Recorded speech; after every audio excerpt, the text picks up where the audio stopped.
Hello everyone, and welcome to the Prismic Meetup. So it's the first of the year actually, we are in January, and so starting a new year like any other, and like any month. We changed a bit the setup today. Like Sadek is not here with me, but I'm with Guy. Hello. That is the product manager on the page builder, and we'll be joined remotely by two people. Alex Anchamla, that is a part of our team, that is a solution engineer, so you might have met him. He's like helping you with a lot of whole sort of problems and trying to find solution for you.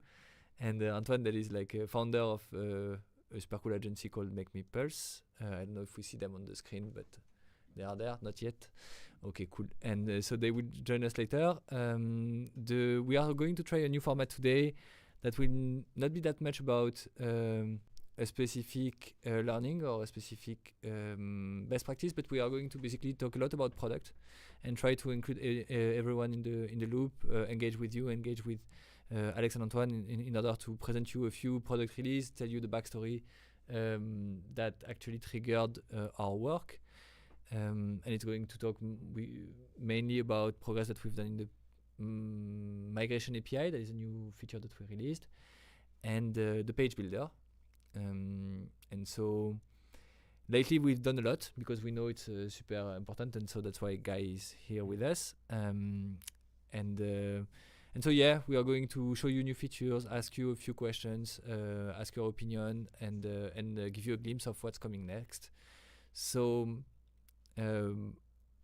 I have a first question, basically, like already to you guys. We are in Paris, and I'm curious to know, where are you coming from? What's your role? What's your job? In order to understand a bit who is the audience currently, so that we can adapt a bit the speech and the presentation to the people that are there.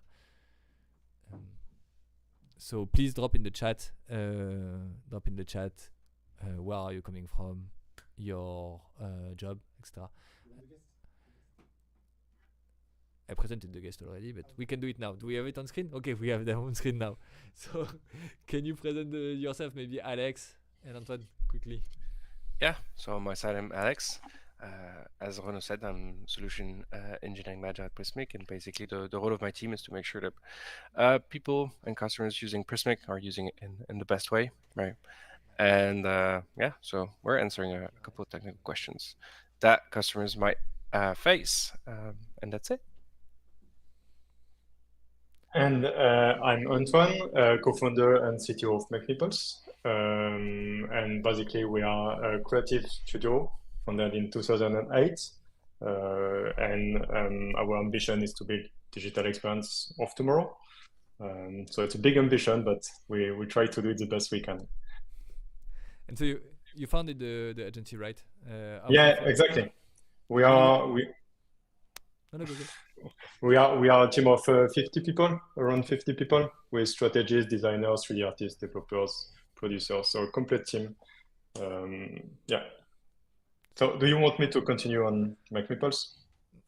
Like, it's a good introduction. Like, if you can present us maybe like how you started, like how many were you, like what was your role when you started? I think it's interesting for people to understand a bit more who you are. Yeah, so 15 years ago, so a long time ago, we were just two. We founded the company with two guys, me and Nicolas, and we were both developers. And then by the time we managed to expand the company and being more global, like just working on the French market, going like international. And now we have like a lot of clients in the US and in the Europe, and we continue to work on the French market. And from the beginning, our focus was to build immersive experiences. So a lot of real-time 3D. We built our own WebGL engine during the past 10 years now, which helped us like deliver some pretty nice stuff. And also doing a lot of more classical work with website design and platform.com. So always with a strong focus on craft, design, motion, And for our work, we have won during the past years several awards, which is always a nice recognition of the work done by the team. So, and you can see like we love to put motion on the websites we do. You have also a little bit of WebGL on this one, but it's really like something which is at our core of one of our strengths, I would say. And we have been using Prismic for maybe 5 to 7 years. The Makemepulse.com website is built on Prismic. And we have been using it for classical websites like this one, but also for more interactive and immersive experiences. Always for us a great fit and an easy way for our clients to manage and create their content. Perfect introduction. Like no, perfect. Very clear, expressing properly what you've done in the past. Like what is like basically differentiating you from other studio. Like I was showing, I don't know if you saw, but like I was showing your website actually when you were talking, so that people could grasp a bit the different website that you've been able to build. Like and you can understand from the website actually like your, how do you say, your gravity toward like a lot of animation, like craft, and all, and craft. So that's super interesting. So it's super cool. We have like quite a lot of people actually that replied. We've got quite a few people from Canada, it seems, today. Okay. Toronto in the house, very cool. Paul and Cor coming from France, Paul in Paris and Cor in Aix-en-Provence. Denmark as well, Casper. And I guess it's cool, we've got a couple people here saying in the chat that they're currently evaluating the slice machine versus the legacy builder. Okay. So I guess maybe some of the stuff we'll touch on today with the page builder might help in that decision-making process, I hope. So you need to do a very good demo, guys. Yeah, I need to sell it. Okay, that's nice. And so mostly technical people from what I saw, no? Like technical technical PMs, like developers. So I guess the program might be actually very interesting and well suited for most of you, because we are going to talk about a few features that concern your experience, but also the experience of your potential customers. And so yeah, excited to dive into it.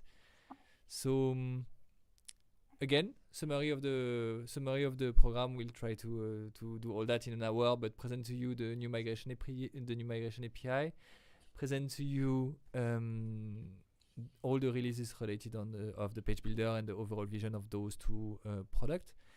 And yeah, recently we've done a lot in the page builder. We also released a few items related to AI-enabled features on the page builder, and typically a feature that we call prompt to slice, that is allowing you to create slice thanks to prompt and kickstart your content when you're belonging to a marketing team, but also when you're a developer, to actually test the boundaries of your component and your slice by generating content, seeing how it fits when like you have longer text, shorter text, etc. And I was curious to know a bit, same on the chat, if you have any expectation toward AI, and if you're expecting any features related to AI within Prismic, so that we can see a bit what are your expectations and how we could help you in the future. Do you have any, Guy?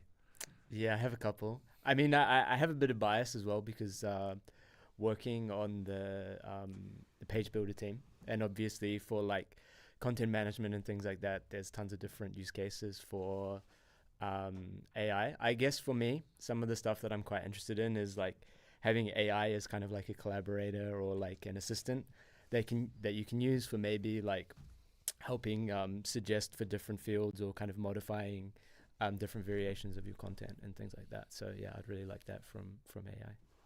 Cool. Antoine, any idea?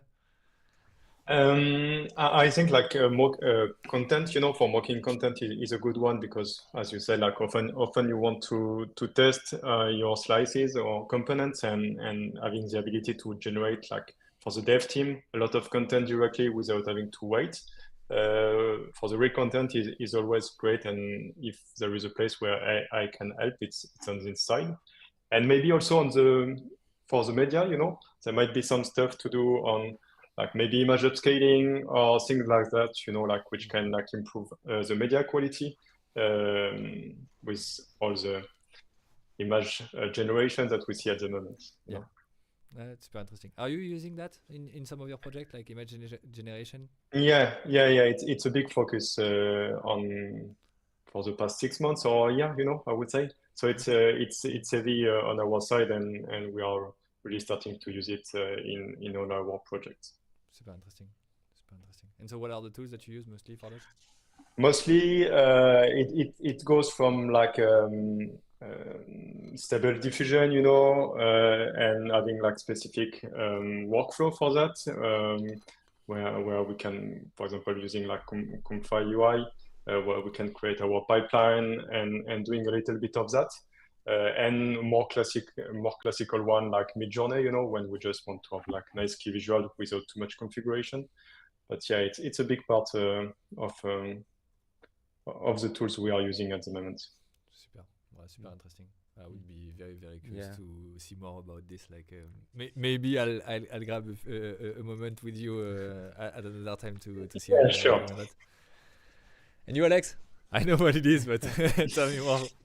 For me, as Guy said, he's biased toward the editor, right? But I'm kind of biased toward the technical side of things. I know Slice Machine has been helping us a lot to build faster. I feel like if we could, for example, like turn a component into a slice quickly through AI or make it easier, right? That could be something super valuable, right? So that basically from a React library, you could generate slices that match them. That could be super valuable in iterating faster. So basically like defining the model and adapting your code so that it's connected right away with the model and the actual form and editing experience. Is that it? Yep, exactly. And you've played with that, right? Of course, you could generate the React component also. That's another story. That's another story. So do we have any answer on the chat? I'm curious. So some elements around migration. Started migrating a JS page. Okay. So not that much about the question. I would love to see a method to duplicate slice in the page builder and Slice Machine. Interesting. Not that much AI, but I guess a good feedback for you, Guy. And I think it's a super useful feature for sure. Using AI to generate example contents. Then for Antoine, that's super interesting. That's something that we could demo. By the way, we have a feature that does that, and that kind of connect with what Antoine said, like generating mock content in order to test the boundary of your page and all. And there's one around set the image alt text globally when I add an image in Page Builder.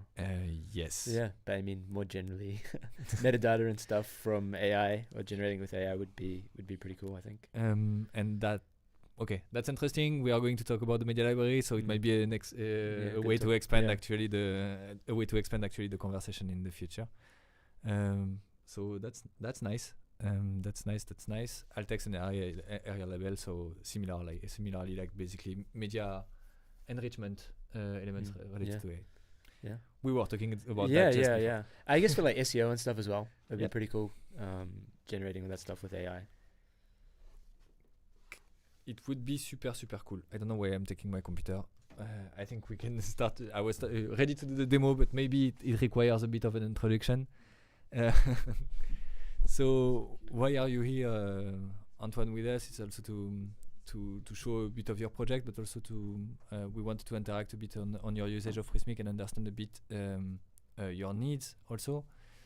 And so as we discussed, like there is a big item in our roadmap that we have been working on in the past 3-4 months, I guess, and still working on.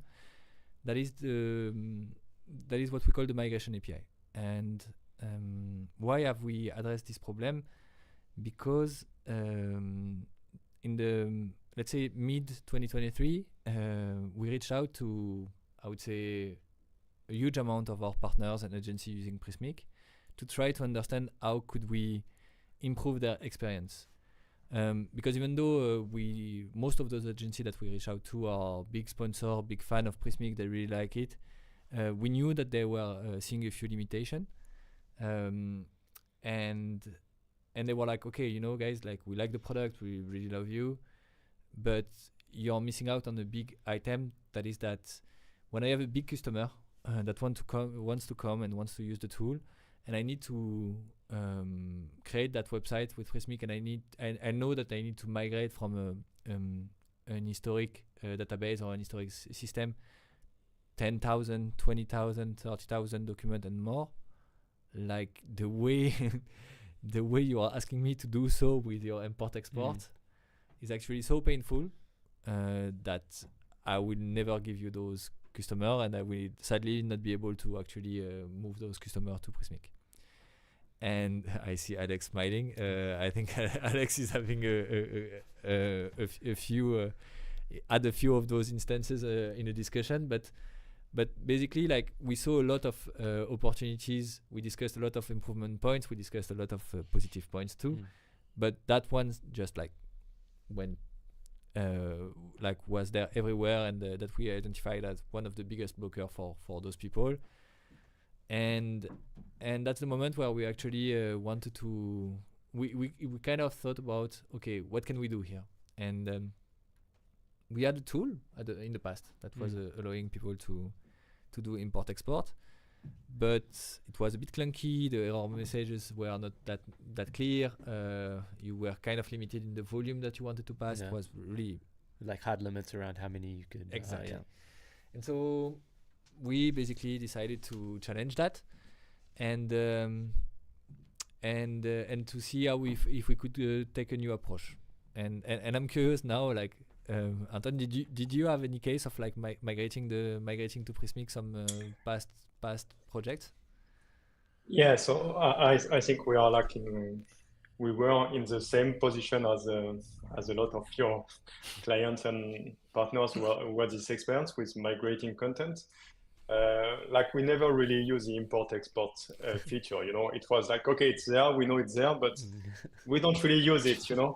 And it was often like, okay, so who will do the migration? Will it be like the clients who will migrate this content, or will we do it for them? So it was also always like a kind of question, you know, of how to manage that, and always not a difficult moment, you know, but something to address pretty quickly with clients, to see like, okay, we know that there is all this content to import, how we can do that. We cannot do it automatically or quickly. It will require a little bit of work from both sides. And we even had like the problem not the problem, but we were in this position recently with one of our last release with Prismic, front row. And on this one, it was even more complex because we had to bring the content of 5 different websites into one website. So it was a lot of heavy work on the client side to manage all this content and import it back within Prismic, where I believe like the migration API would have been super useful and make us like spend less time on it. Do you want to give a bit more details on front row actually, to understand like what was the previous CMS that they were using, what was the base of content, and what was the struggle of doing this on top of the overall presentation of the project and what it is? Yeah. So front row, it was 5 different companies, so 5 different websites with 5 different CMS, so 5 different source of content, and they were not all using the same. So it was like kind of complex to find an easy way to get this content, and even more when you have 5 different teams, you know, to manage on the content side. So that was the main difficulties on this part. Yeah. And so 5 different sources, 5 different CMS or database. What was it? Spreadsheets? Yeah. No. It was more like WordPress or Drupal, you know, or this kind of old school CMS, I would say. Okay. But like different ones, and not all with the same architecture. Like really, like it's a merge of a fusion of 5 different companies. So, but they wanted to keep like their content and bring it back to the new website, get back their SEO effort, you know, and keep all these things. So that's where it was complex and difficult for them. and on top of that, like the website seemed to be also I would have loved to share it. I don't know why it's not working, but the website is super nice, like very nice animation and all. You can see the craft that Yeah, you put thank on you. there. And yeah, so that was our mission on this one, our role, like how we can combine these 5 individual businesses into one single brand experiences, and develop their new digital presence with this new .com. So it was our main mission, and that's why we look at it in a way to create a scalable website, which will be able to live and grow with their new contents and how they contribute to it within Prismic. And also always having like this kind of not small, but special design moment or motion moment with a little bit of animation throughout the whole website. Bring a bit of delight, basically, when you scroll through the exactly. website. Yeah. Exactly, and it's built using like Slice Machine. So we have like, I think something like 40 different slices and something like 500 documents or plus at the moment. And I think like the editing team is like between 10 or 15 people around the different like part of the world, because there are people in Germany, people in the US. So. That's super cool. That's super cool. And so, okay, well, we can see the website now live, right? Okay, it's working now. I don't know why it was not, but that's the, like, I guess everyone can now see it. And so again, like you can see all the animation, the sense of craft, and the willingness to like go to the details. You see it like in the font animation and all this kind of stuff. Super cool. So I encourage you to have a look at it. Maybe we can drop the link on the chat. And so you said 5 different websites before, 5 different database CMSs. How did you migrate them then if you didn't use the import export or the migration API? By hand?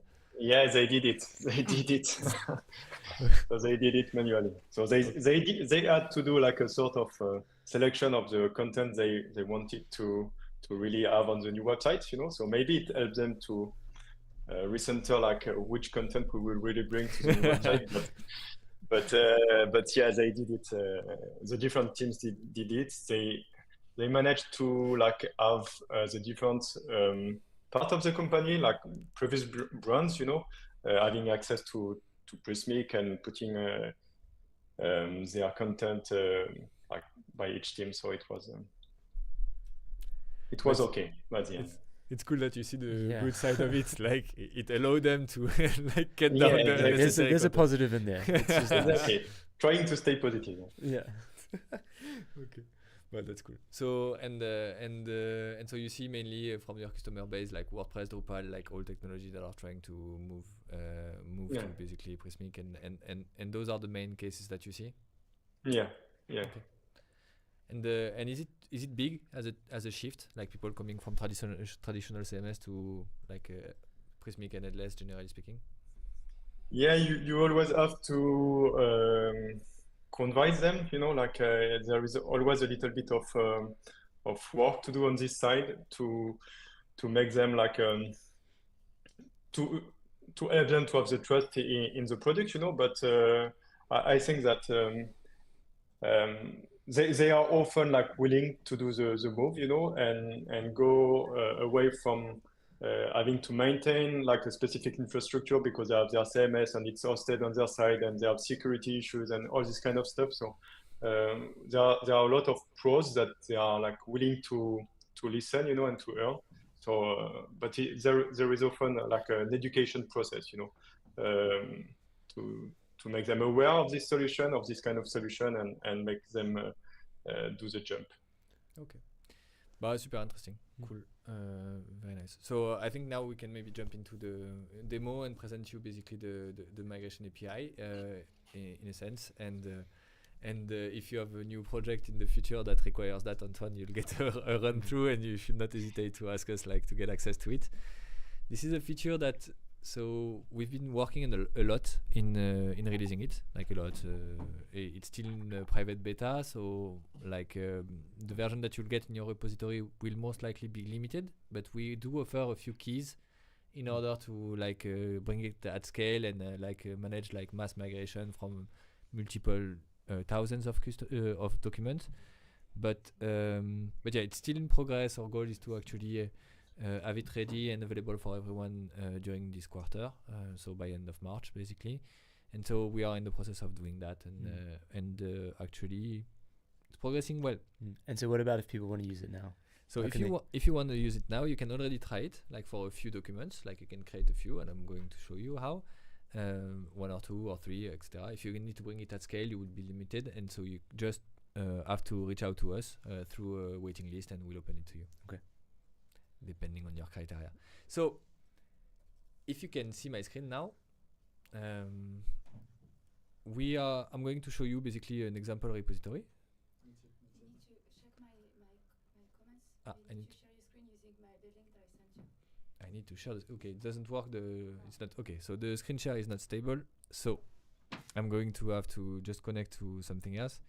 In the meantime, Alex, if you can help me, maybe can you tell me more about people that are using the tool today and who is using it? Because to answer Guy's question, like, can you use it at scale? Do you have any examples of people using it today?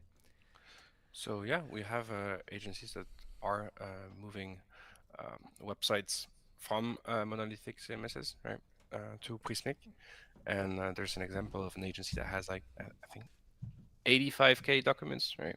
Is so this the Orchid Society? that's correct. that's their project. Yeah. And so basically that would have been quite a piece of work, right? If they had to use the import export, or if they had to go the way you did, Antoine. I mean, the way your customer did, right? Yeah. That would have been quite some time there. I think that in the past, I remember some agencies made some estimations about how long it would take them to use the import export tool, right? Knowing that you could do 200 documents by batch, and you could do 10 batch per hour, right? So that's 2,000 documents per hour. So 85, that starts to be a project, right? And so basically, yeah, these kind of projects are using the migration API. And I mean, something you're going to talk about, I guess, Renaud, but there's the format part that is also pretty interesting to me, who've been playing around the migration API, right? That's a big change compared to the legacy import export tool. I'm going to talk about it if I manage to share my screen through Ninja, but it's coming. Okay. But yeah, basically the migration API allows you to create documents, right, in Prismic programmatically, right? So that's something that makes it a lot easier. And I've been myself playing around with it these last few days, and yeah, it's super cool not to have to deal with the import export tool. And yeah, and I think it should work now in a few seconds. Thanks a lot for for supporting me here. I'm here, right here with you. Yeah, like another. I mean, I don't know what you have prepared, Renaud, so I don't want to spoil everything, right? But I know that a reason why people in the past were using import export is also translations, right?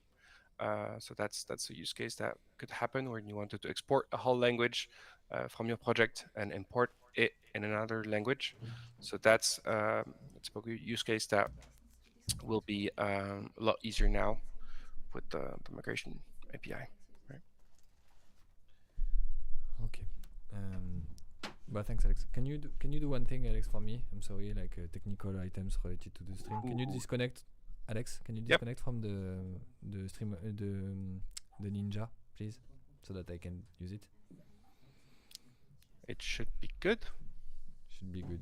Thank you. Or the screen share, right? Yeah. No audio source was detected. You see my screen now? That's magnifique. Magnifique means wonderful in French. I'm sorry. I mean, yeah. At least Okay. let's hope your demo works, Renaud. Yeah, but like if the only problem with the demo is actually being able to share the screen, like it starts. Let's say it doesn't start well. Like if already sharing the screen is complicated, but like now it works, right? No, it doesn't work. Okay, the screen share doesn't work. What do you mean it doesn't work? The quality is not good enough? It's blurry. Okay. Alex, Yes. I think I'm gonna require you to do the demo if you can, but if you cannot, I'm going to find a way. It still doesn't work with the It's not clean. does it work with the cable? The source is not clean. Okay, you know what? We are going to do something. We are going to change our program, and we are going to advance differently. If we can.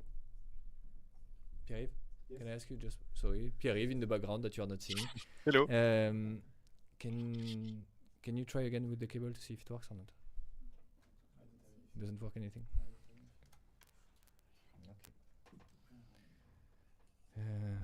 I guarantee. You guys last laptop. Yeah. Can Yeah. Do you wanna? Can you see if this works? Because on my side, I can demo, right? But it's just like I don't have something set up in Postman, right? I have my own script to like import Yeah, documents. but we are going to figure this out maybe while we can talk about Maybe speech Guy? bubble, maybe. Guy Yeah, could we're doing it. We're demo? doing it live. Yeah. This is how easy it is to use. We can do it.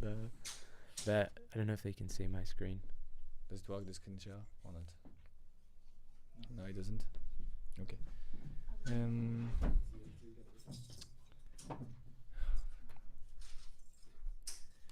Okay. How can we do that? It's better. It's coming better. Okay, so I think the problem is the network. Let's go. Okay, so my screen now seems to appear. You should see my screen, and I'm sorry for the technical issues here, but like I think it's going to be great anyway. Okay, so you can see now a repository, called Slicify Playground, where we actually have a few documents. That's a nice name. Yeah. That's a nice name. I don't know who found that name. I think it's someone in that call. And so this is a repository for which I have a few landing pages. And in any repository today, so you can go now to your Prismic repository, you will find now a new screen that is called the migration release. Okay. Name how do I say, pending, like it's in discussion, the overall name of that screen. But what does it do? It allows you to do two things. The first thing is actually to test the migration API and to give you a documentation and an invitation to test it. But then we'll talk about other things. Okay. So if you look at the try migration API screen, you'll be able to get some documentation on how to actually set up this API and to do a few calls. And what does it do? What can you do with that API? It's just, as we said it before, like our import-export feature was kind of limited in the way you had to import. It was UI-based, the documentation was not that clear, the overall error was not that clear, it was kind of limited in the number of documents that you could import because it was manual. And so we tried to basically make an interface that is as simple as possible and as productive as possible for people to migrate a huge amount of content. And so for that, we created an API and a programmatic way for you to create content. So I'm going to share with you a few items. So what you see here in my screen is Postman. So it's basically a client that I will use to do a few queries to that API and create and update a few documents. Plain and simply, like here I have one endpoint that I'm going to use now, that is the post endpoint, and that endpoint is simply a way for you to now create programmatically documents. So one of the very interesting approach that the team took is that they basically replicated in the body and in the way you send the data the same format as the API that you have when you read the content from Prismic. So if I go in Slicify Playground / Prismic API and I look at the API v2, the format of data that you'll get for a specific document will be exactly the same in JSON as the format of entry. so that basically you can, if you want to do a mass update to migrate your content, export all your content by looking at, or the relevant content by looking at the API and doing a query, get those data, transform it through a migration script, and then send it back to the Prismic repository thanks to the migration API. So in here, as you can see, I have a body with the title, the UID, the type, and all the data. Here my documents are being structured in slices, and so I can use that. I'm just going to show you quickly how it works, but basically you have the endpoint that you can hit, and you need to pass those data in the body. So in that case, I'm going to create a new document, so I'm going to create a new UID, because as you know, maybe UID are unique. So if I want to create a new, if I was to use this UID, for example, the migration test UID, it will not work because I already have a document called migration test.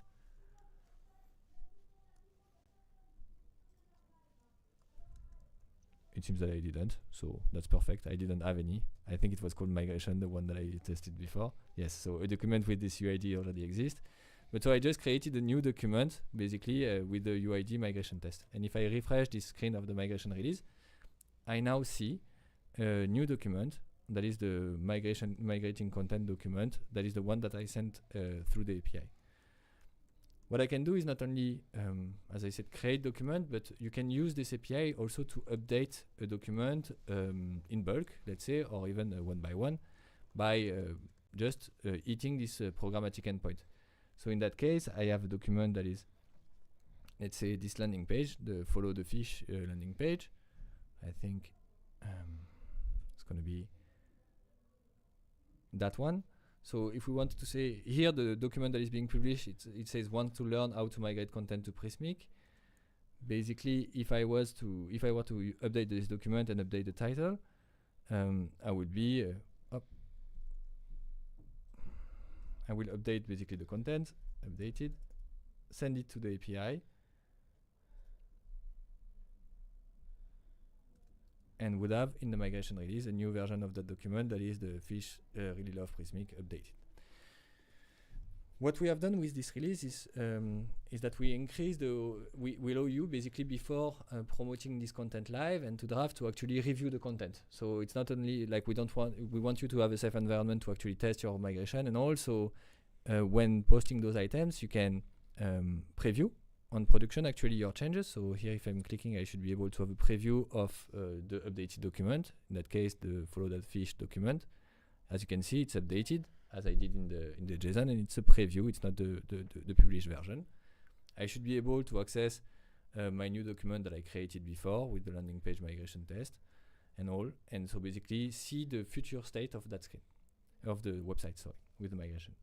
And it will allow you to publish the release and the whole migration if you have a bulk update of 1,000 of documents all at once by clicking one button and pushing that through one button and through the API. This and there's a lot of features actually on top of it. So it manages localization, so you can actually translate your content more efficiently. You can update that content efficiently also through the different locale.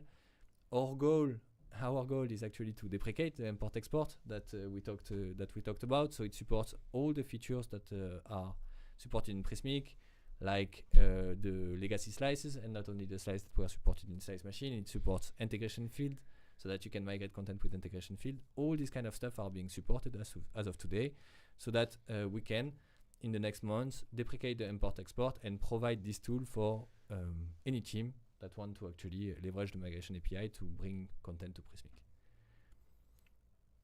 Alex, do you have anything to add on top of this? No, I was just going to ask a question about assets. Okay. So on top of, it's a very good question. On top of the migration API, we now provide a programmatic endpoint to also manage assets. So basically uploading, getting all the assets imported by like in your repository, so that you can also get the ID in order to migrate them properly. Because like often when you want to migrate your content or pages from let's say WordPress, you would have to import your asset and then add the asset ID to the proper document that you need to import. You can now perform all this programmatically thanks to a set of API that we provide to you. That was a super good question. Yeah, because I just did a script yesterday, and yeah, usually when you want to import documents, it's good to have some assets in there. Like we had a customer for which it was. I remember. I don't know if. Well, I think you remember, but we had a customer that tried to basically migrate to Prismic, and for which like the experience was a bit painful because we were in the middle actually of building this migration API. It's Star Trek actually, like the TV show, and the media was actually the worst part for them because they had so many media. It was so heavy in terms of media. Yeah, the import export had a tendency to duplicate assets in the media library, which was making it hard to look through it. Yeah. Mm-mm. And so that's where we are at the moment. This is accessible to all repo, at least in test. So if you want to do your first query and start testing the feature, you can all do it. This is not done though yet. We are working a lot to bring it at scale for everyone to do those mass migration. We are working on some exploring some tooling to be able to improve the overall migration. Like let's say you're coming from HTML, how do you transform HTML to the format of Prismic, or from another tool to from this tool to another? We are looking at increasing the size of that migration release so that you can like have more than 1,000 documents in that release, but increase it more even. And we are anticipating this to be the base of future integration, not only for migration, but this would be a base to do more. And we are still exploring a lot the subject, but we see a huge potential in this. So our goal is to have it available for everyone, as I said, I repeat, by the end of the quarter, so around March. And since in the meantime, if you have a concrete use case to actually migrate a lot of content to Prismic because you have a new project that you want to onboard, please reach out to us so that we can open to you the API endpoint. Sami. Like when you uploaded that document, right? It didn't get published. Yes, it didn't. Okay.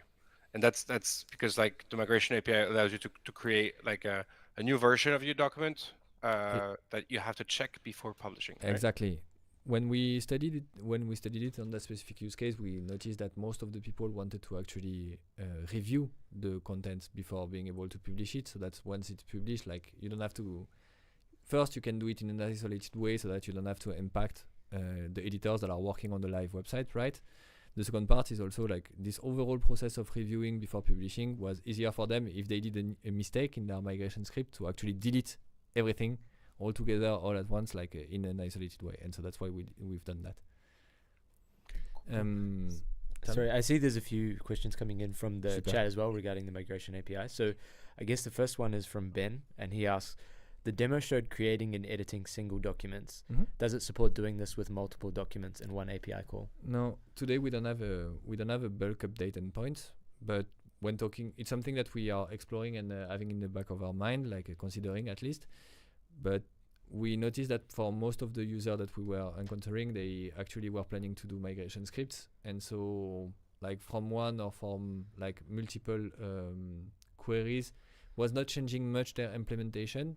We think it's how do you say, kind of a quality of life improvement, but that for the first version we kind of deprioritized it and rolled it out so that you can actually already have a first version that is available, solve most of the problem, save you a lot of time, and you can move forward. And a follow-up from Ben as well is it safe to use this in production since it's technically in beta? So we do have a few users that are already using it in production. It's a beta, so there is still like a few risks. We have a few bugs like in any software, and it's moving pieces. So it's a judgment call to take from you actually. Like there is some part that are moving, but it's more adding feature than anything else. So it causes a few regression. Though it's so much better than the alternative. Yeah. That I think that if you give it a try, you would actually love to stick to it and continue using it. And for us, it's also very valuable to have real production use cases, so that we can actually collect feedback and define our strategy on how to improve the migration API for the future. To a migration from an existing project, right, to a project you're building in Prismic, right? I guess Yep. the risk is limited here because you can check the content on the website you're building, right? So that might be a good use case, right? Rather than updating production documents where you could have potential risks. Cool. And there's a couple more. So just from Jeremy. Firstly, he says, nice work, thumbs up. Thank you, Jeremy. He says, I can use migration API for bulk updates of existing content, AI content rewrites, for example, and use slice injection. So just a comment there. Thanks, Jeremy. And then he asks, is there specific documentation available regarding the migration API? Yes, there is, and you can access it in our doc, actually. So I'm going to share it now. Nice. Accept. I guess what's really nice is that most of the documentation is the /API/v2 endpoint you showed, Bruno, right? Exactly. The browser tells you what the format should be. So so the format is very clear and very simple. It's the same as the API v2. You still need a few, a few elements to be able to manage your header and your authentication and all these kind of items that are pretty much well documented in here. And so I'm going to I'm going to send it to Noah so that she can paste it into the chat. Maybe it's done already, by the way. I don't see the chat, so.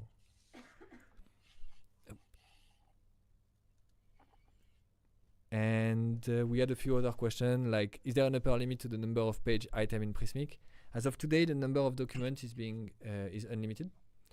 Though we anticipate, what we saw is that like it's very rare that we have like websites in Prismic that are like more than 10,000 pages. And since we introduced this migration API in beta, we are seeing this number explode on the user of that data. So we will very likely introduce when this comes out of beta limitation in the number of documents to basically prevent abusing the system, and basically implementing some kind of pricing model that for which you will be charged when you have the number of documents that grow past those 10K, 20K mark. I guess there was another question as well, just around what the max migration limit will be when it's fully implemented. As much as possible. We are today benchmarking around being able to offer a capacity of more than one document per second per repository. That would be for us a good mark, so that you can perform a proper migration. And so hopefully it will be more, but that will be an acceptable mark for us to go out of beta. And then we'll continue improving the same way we do for every system, basically. Yeah, again, a great change compared to import-export is that, like, you're able to iterate way faster, right? So, like, the import-export was limited like to 10 imports per hour, right? Which meant that it could take you a few hours to test, right? Whereas here, with 1 per second, you're safe, right? Exactly. And so that's pretty much it, I guess, for the migration API. I don't know, maybe Antoine, did we convince you? Yeah.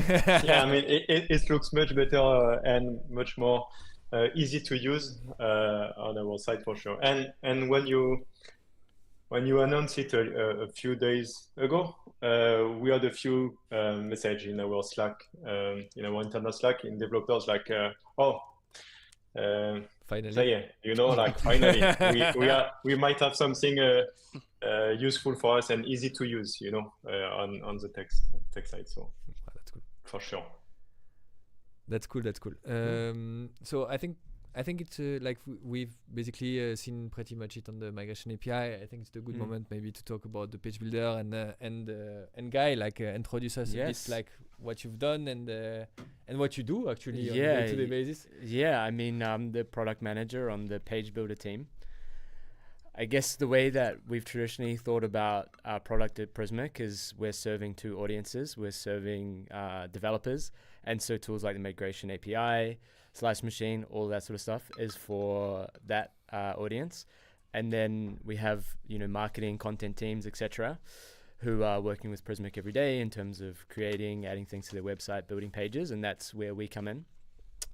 And I guess for the last year, we've been working on this new tool called the Page Builder, which is our vision on basically how you should build pages, how intuitive, how easy it should be.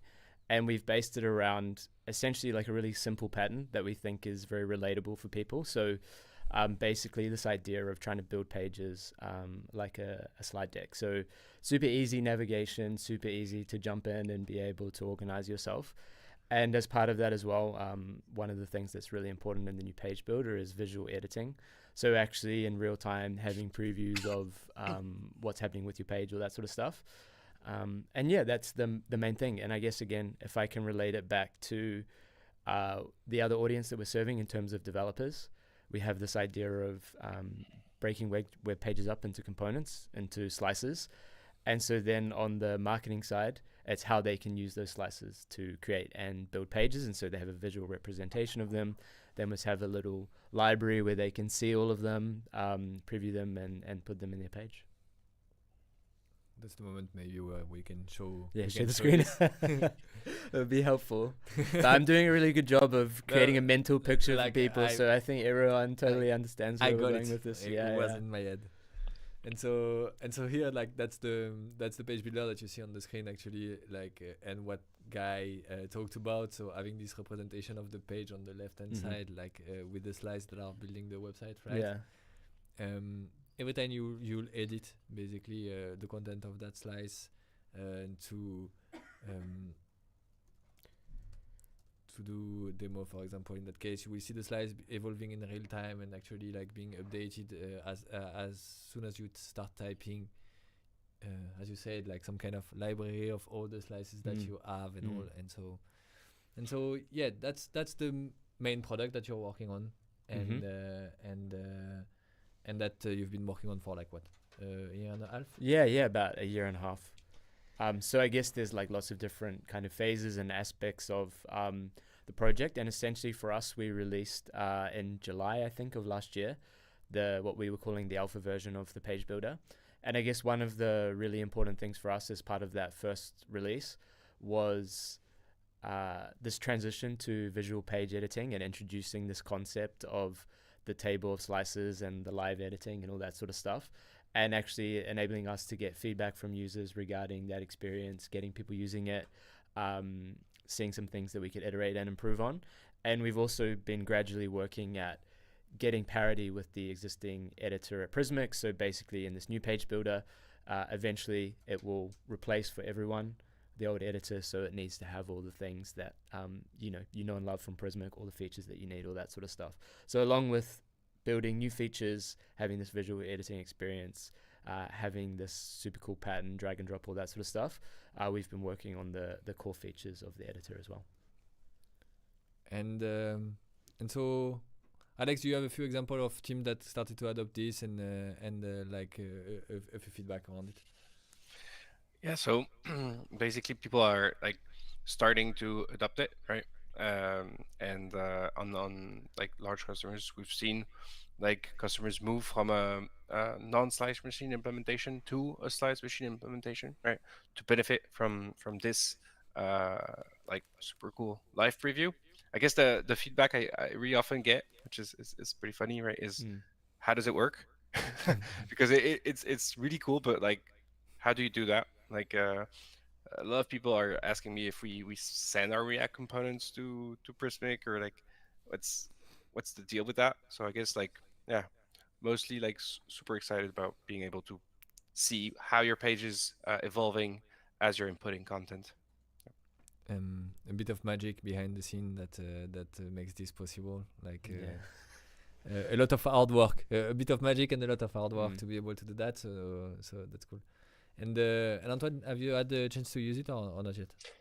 Yeah, I mean, we are exactly in in the moment Alex described, like we are migrating our Makemepulse.com website to Slice Machine because it wasn't using that before to benefit from the new page builder features, because for us and for me, we like the visual editing of the page is a huge benefit from what we got before in Atlas CMS, and with having that with a new page builder, like so much visualization of the content you are editing and creating, it's almost make like the preview page, like less useful, so you don't have to go from one page to another one, and it's really like less time consuming. And as you said, like for tech people, like the legacy editor, as you called it, was like we felt at home in a way, like okay, it's classical form and everything, but for marketing people, that's where it was much more difficult, and where there was a lot of back and forth with tech people, like I put this content, but it's not displaying as I want, or which one should I use? And I really believe that this page builder, like really helps on this aspect, for giving even more like a freedom in a way to content people, so they can have a better understanding and visualization of what they are working on. So really, really great. Cool. And I guess we had some people earlier in the chat who were talking about legacy editor versus Slice Machine. Yeah. So I guess, Antoine, you touched on some of the benefits of moving to Slice Machine is obviously, it's more compatible in terms of like the new page builder. Obviously, if you're using the legacy editor and things like that, it will still work with the new page builder. It just means that you won't get the live editing experience. So that's something to keep in mind. But yeah, again, it still works with the legacy stuff as well, if you want to give it a try. And so again, like we touched on a few basically questions that we had. Like, can I start using it basically? In production today to take back the questions from the exactly. So you can use it today. If you're creating a new repository, you'll have this new page builder by default. If you're on an existing repo and you want to transition to the new page builder, there's a form that will drop in the chat. Essentially, you just provide us the name of the repo and we can get that enabled for you as quickly as possible. I guess one thing to keep in mind if you have an existing repository is there's a couple of features that aren't yet supported in the new page builder, one being integration fields, but you can access the legacy editor from within the new page builder. So for example, if you want the visual editing, if you want to do it yourself in the new page builder, you can do that. And then if you need to change some things in an integration field, you can quickly get in, use the legacy editor, and then come back to the page builder. I saw there's just a couple of questions in the chat as well.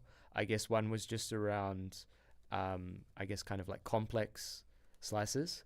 So right now, we have a limitation in terms of slices with content relationships. That is something that we have on our roadmap.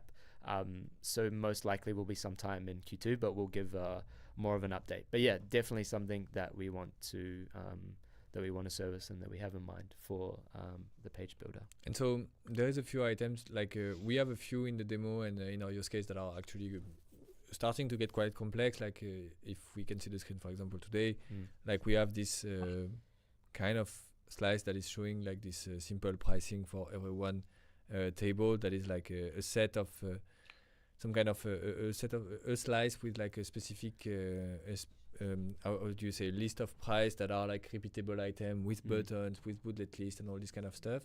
And like if you can see this, for example, like the overall preview works. It works simply because and this is something that we can discuss. Like when you are using Slice Machine, we introduce a new component into your project that is called the Slice Simulator, and that is some kind of channel of communication between the page builder and your project, so that we can send some data and render slices basically with the content that you are typing, allowing us to do this rendering. So if you look at this, like the free part of the pricing change here, if I'm changing it to be paying, you might see that it's being updated. And if I change whatever, like if I change like the title, it will also work. If I'm adding a new item, it's going to work, and so it works with any type of component as long as the content is coming like from Prismic, and it's not using content relationship or integration field that we have on the roadmap to support. And I just saw one thing from Ben in the chat. He just asked around user roles, basically. So user roles is now supported in the page builder. So I guess the main feature at the moment in terms of like feature parity is just integration fields. And so maybe it's a good moment to actually talk about what we've done recently to the page builder, and use that as maybe use a quick demo to show you where we are at in terms of parity and in terms of new features that we are introducing. Yeah, for sure. I mean, I guess one of the big things that we wanted to talk about today was the media library. So one of the things that we'd heard from users who had access to the new page builder was we had a very simple implementation for the first version of the media library. So it was like this masonry component which just displayed the images. There was no search, there was no metadata on the images or anything like that. And the main reason we did that was because we've been working on a new media library. And so sort of behind the scenes, we were laying the foundations for this new piece of work that we've kind of recently released the first version of. And essentially, like, the new page builder is not just about kind of the new stuff that we're adding, like visual editing and table of slices, but it's also a tool that we can use to address some of the most requested features and make sure that we can iterate and add all the stuff that people have been asking us for, such as improving the media library and things like that. So, and I want to double on that. Like, for a long time, people were asking us to do changes in the editing experience, going from the media library, but for other items, we took a bet, a hard bet, let's say, to actually rebuild the whole page building experience in order to have a code base that is very easy to navigate, up to standards, to the latest technology, so performant and all. And it took us almost a year actually to rebuild that. But our goal with that bet was that we would be extremely quick on iterating on the tool and being able to add new features and the very requested features that are there since a long time. And so that's the focus, as you discussed. At the same time, we are bringing a few features to get to parity so that we can release this to everyone. But we are also taking the opportunity to touch to the most requested items. And so at the moment, the main focus of the team is the media library. The media library, So already it kind of moved in the past 2 weeks, let's say. 2 weeks ago, you only had like a list of your media. We've now introduced a few items. Like, can you maybe guide me through what was added and what are the next steps? Yeah, for sure. So I guess firstly, like, we added like the listing, some of the basic metadata in terms of like the title of the image and all that sort of stuff. Then we added our kind of basic search, and then recently we've added on the right hand side more description, metadata, all that sort of stuff. We've added the ability to delete an image, and the next thing that we'll be adding is basically the ability to input, like edit all those metadata fields and stuff, and that should be by the end of this week. And then essentially that gets us to feature parity with the existing media library, or the old media library that we had in Prismic. And then essentially the focus for us is bringing some new features to the media library. So I guess for us, when we look at the feedback of our users and I guess the different kind of user flows and things like that, and what they're doing when they're working with media, I guess one of the very common things is like, I'm in the context of a page and I want to add something to the page and I need to find that really quickly, right? And so for us, there was sort of two kind of vectors that we were looking at in terms of addressing that. So one was we identified that the current search that we have in the media library could use some improvement. So essentially, like, the first release of the new media library will be around this new search that we're using, which should give you greater accuracy in terms of the results that you get. Also, it will be providing context in terms of the search results. So for example, if you search on test and it's referenced in maybe alt text or private notes or something like that, you'll see a highlight and it will kind of be like, well, this is why this is being returned in the results. It's not totally random. And then the other thing is around like categorization. So for this first iteration, we're looking at like being able to add tags to images, so you can kind of hopefully more easily group different stuff together, and then also some filters and things that you can apply on those. So thinking of like different types of media, who uploaded media, so maybe you just want to see all the stuff that you've put in the media library, or you know that I know that you've added something, so I can quickly see where you've added it, and a few other things like that as well. So that will be the first iteration. I guess someone mentioned in the chat folders. It is something that we discussed, and I guess it won't be in this version of the media library. We'll see how things go with the kind of the tagging and the improved search and stuff like that, and then we'll see if we need to evolve it any further from there. And so that's the main focus at the moment. Like a lot of the media library, but can you tell us more about like the other items? It's super cool already. Yeah, like, yeah, but there is more. yeah. No, there is more. So I guess when we talk about search, the media library is not the only place where one searches in Prismic. So we have a search in the document list, obviously search and content relationship fields and stuff like that as well, and similar feedback in terms of the reliability of that search. So this is something that we will be addressing as well, is bringing that new search across Prismic. So yeah, something to look forward to again. Yeah, and I guess maybe moving into Q2. There's something that we talked about last year, and I think some people may have seen it on our website, but we have this idea of team spaces and kind of granular user roles. So that will be something that we'll be working on in Q2.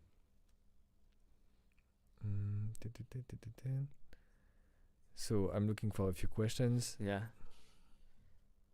So too bad that the live preview don't work on any slides that has content relationship. As I understand it, this won't be fixed until Q2, right? Yeah, it looks like it will be Q2, but we'll give an update of when we'll be working on that. Cool.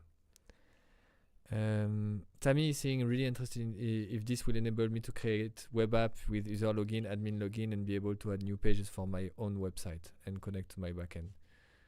I think it might be more connected to the migration release than the page builder. And so I'm going to take that one.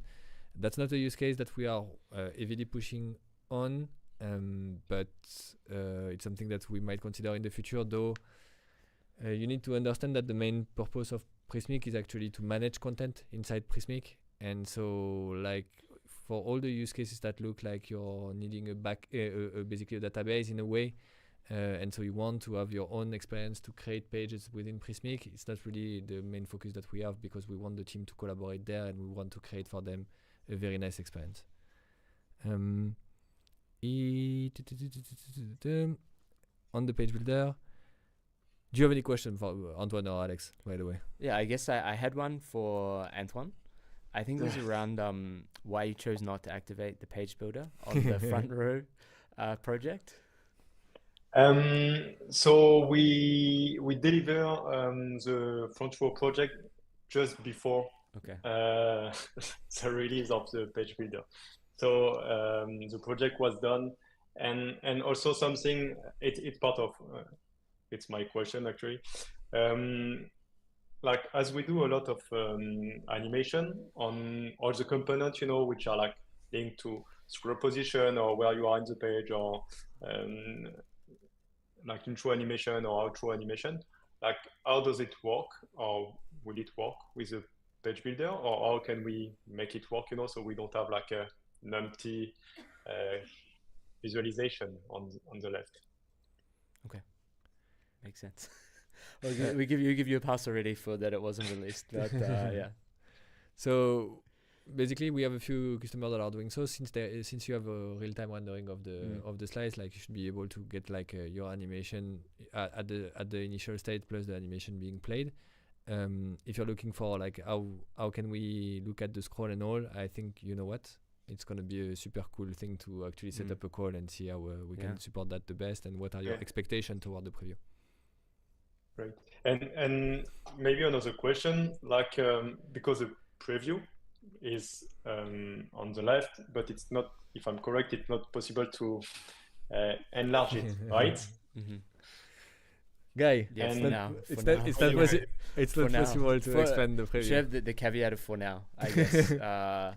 So it is something that we've identified as an initiative that we'll work on. I think there'll probably be some progress on it this quarter. I think. So yeah, again, we'll keep you updated with that. But Great. yeah, again, it's been fairly like feedback that we've received from quite a few customers, and we acknowledge that there's an opportunity there to make them bigger and work with the preview a bit more. Peter said, getting marketers and designers to use tags has been nearly impossible in my experience. It's a strange design choice when folder are a mental model that people are familiar with. I mean, I guess like if we think about the sort of like flow that we were talking about in terms of like I want to find something as quickly as possible. With folder structures, like depending on who set it up, it's like one person's mental model of like where something's going to live, right? And if you have a really good search or good filters or things to kind of negotiate, the media library, then potentially you don't need folders to find what you're looking for. Like I agree there's a use case in terms of, people kind of like wanting to better organize or like, I don't know, categorize. I know there are people that really like foldering and all that sort of stuff. But we think, I guess, for the use case that we're trying to optimize for, that if I have a really good search, if I have kind of good tags and filters, I can find what I'm looking for, or I can kind of triangulate fairly quickly and find if it's something that media that someone else has uploaded, for example, that I want to add to a page. And reach the metadata of the specific image so that you can be more explicit in your search and like have more criteria to search from than just like parsing the overall folder structure that might be unreadable. And so we are not excluding it totally, the folder, but we thought that for the first version and the first use case, that was like the best solution. Yeah. Ben Jackson is asking for a full feature parity progress breakdown, so he can make an informed decision when rolling out. So you have that. Actually, if you go to prismic.io/doc/page builder, you will basically get the breakdown of the features that are not fully supported yet. And so those 4 features are revision history, integration, user roles, and rich text label. By the way, user roles is now supported. Yeah, so we need to this update page. that. Yeah. And so we've introduced the user role, 2 weeks ago? Yeah, I think it was fully.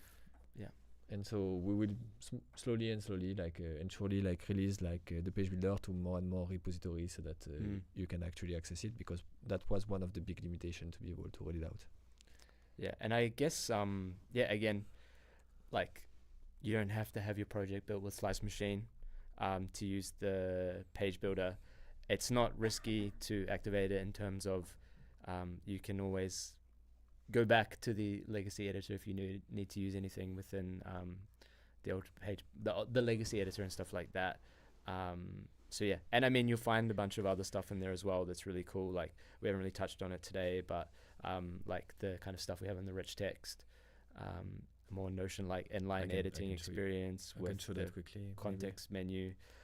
You may get some AI features as well, some stuff that we're experimenting and stuff like that. So I guess you get to be at the kind of cutting edge of what we're working on at Prismic. And you might be able to do what you want to do. So that's what you meant? And the feature in the feature description, I think. So yeah, for the rich text, depending on the option that you get, we revamped the overall experience so that you have like the formatting option closer to your text. We offered like a Notion-like experience for you to, with a / command, to be able to access like your formatting option to type your title quickly, etc.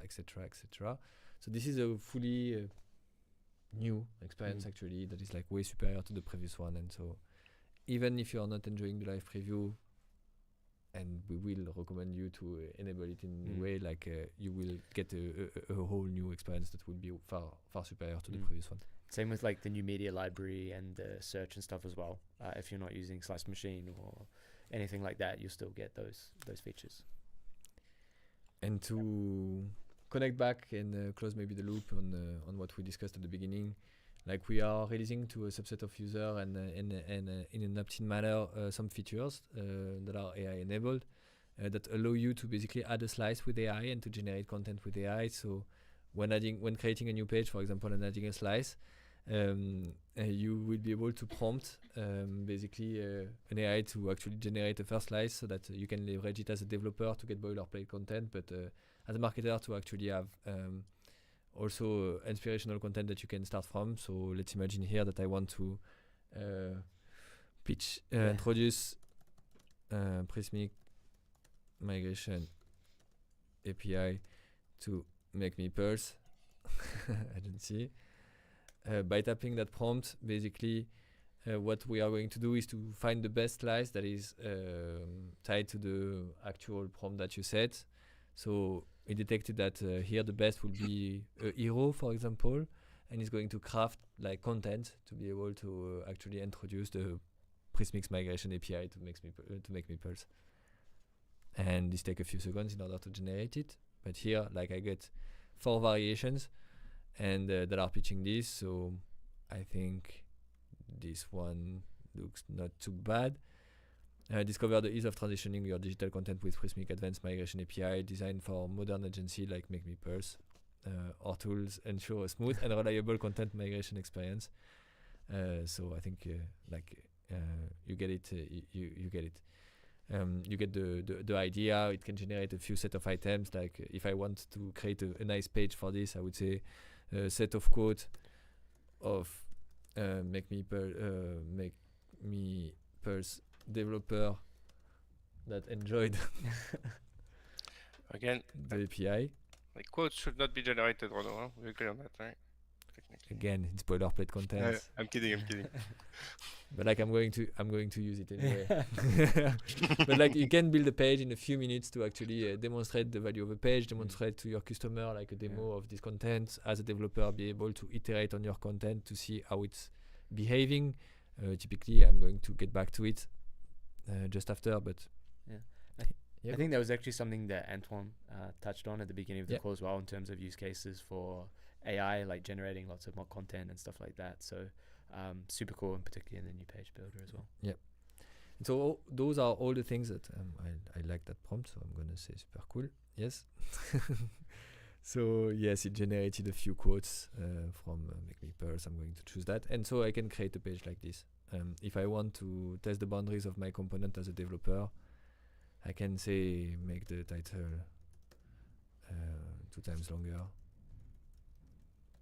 And basically the AI will work on those things. Those are the things, the kind of things that we are working on at the moment, and that basically are pushing the boundaries of what we can do in terms of the page builder and for you as a developer, for example, to test the boundaries of your slices. I think we've been pretty much complete. What do you think, Antoine? Yeah, I mean the AI feature looks cool. Like we need to have that enabled on our repository. With pleasure. So with pleasure, we'll chat about it. We have a few topics to chat about, like the preview and the slice preview, this, so that I can enable it for you. It will be a pleasure. And I want to understand a bit more what you do with AI generated images also, and how you leverage it. Any last word, maybe? Like any last questions on the chat? Yeah, we have a few questions on the chat. So I guess one was from a video around plans to integrate AI into the page builder. So we can say yes to that one, and hopefully you enjoyed the demo there. I guess there was a couple around, is there an ETA for the navigation update? And then I think as part of this as well, last presentation mentioned a table and menu component for Q1. So any news on so we postponed a bit that. I don't like the main step about. So we've run a first item on the page types in order to be able to actually test the value proposition of generating pages, and navigation is a close second step on that direction. Though there was more pressing needs, the team identified more pressing needs on collaboration and conflict resolution in Slice Machine when you were developing. And so the DevTools team actually changed a bit their focus to be able to solve that. It's going to be a topic that we'll talk about during this quarter. I guess in March we should be able to show you a bit what they have been working on, and it's super impressive and cool. And so we are basically pausing a bit on that front on the content modeling limitation, nested item, tables, navigation, to focus on that item. And it's going to come back to the top of the list, probably Q2, Q3. Cool. There was a question here around rich text labels in the page builder. So not available yet. Again, something that we will make sure that we have available. So I don't have an ETA on that just yet, but we'll put something on the progress page or let people know when they can expect that feature. But yeah, definitely on our radar. And then just one last one. So obviously now people have seen the AI feature and seen how cool it is. How do you get that activated? How do we get the Prismic AI assistant? So you send me an email at Renaud, RENAUD @prismic.io or you request an access on the link that is going to be passed in the chat. And just I wanted to look back on the rich text labels. So we haven't yet prioritized it, but what we want to do also in the future is actually push a bit the boundaries of our rich text in order to catch most of the use cases for which people are using labels. We know that like having code inline is something that you are expecting, being able to underline like are also those like quotes, all that kind of stuff. Yeah. All those kinds of stuff. We want to integrate it natively in the rich text field. It's not going to be in the next couple of months, but it's going to be like a close follow-up. If we do have time for one more question? Yeah, for sure. Okay. Do you have plans to create additional content for Astro.js, including tutorials and templates that use the new page builder? So it's not the top of the priority. We released in the past 3 to 6 months, I don't remember, the support of SvelteKit. We are looking a bit at how the market evolves before opening a new technology. And so we are looking at Astro, we are looking at Remix, but it's not really the top of our priority at the moment. When we look at our number, Next.js, Nextjs, SvelteKit represent an overwhelming majority of the projects being built. So we are trying to really nail the experience for those people at the moment before opening to another framework so that we can expand. So don't expect anything like as a top priority for the next like 2 months, 3 months, maybe after, but like it's not quite clear yet.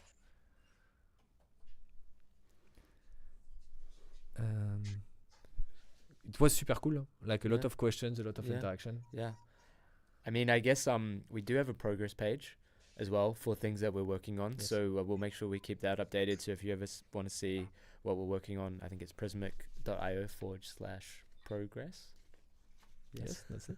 I mean, we'll drop it in the chat or something. We'll make sure that's it. Available. And also, like, we have some stuff that we've been working on in terms of providing users with updates. So in the chat there's like the Prismic Chronicles. So every month we have a video on YouTube where PM team, etc., we talk about the latest releases, latest features and stuff we've been working on.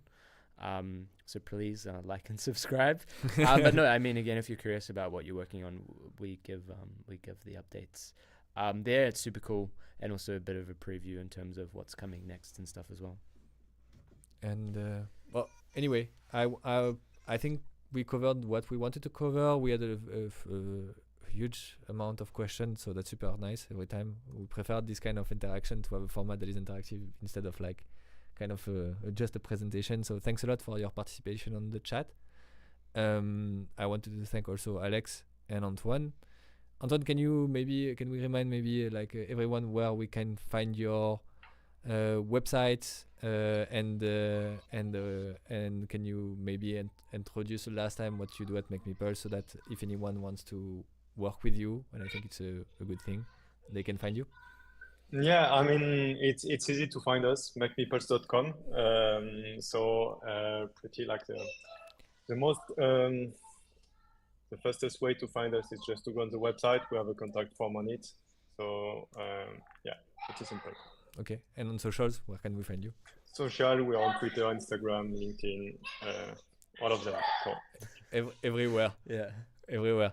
We also have a page on the Prismic website that is called Partners or Hire a Developer. I don't remember what's the name already, but like where you can actually get to a portfolio of Makemepulse, see what they've done recently with Prismic if you're looking for an agency that build Prismic website, and you can right away like reach out to them through the website. So don't hesitate. You should have the link on the chat also. And I guess we've covered everything that we wanted to cover. So I wanted to thank you all to be there. Thanks, Alex. Thanks, Antoine. Thanks, Guy. Thank you. Thank Thanks you. everyone on the chat. It was a pleasure. And so we do that every month, the last Wednesday of the month. So see you in the month. And I hope with new cool stuff to share with you. Yeah, for sure. Ciao. Ciao.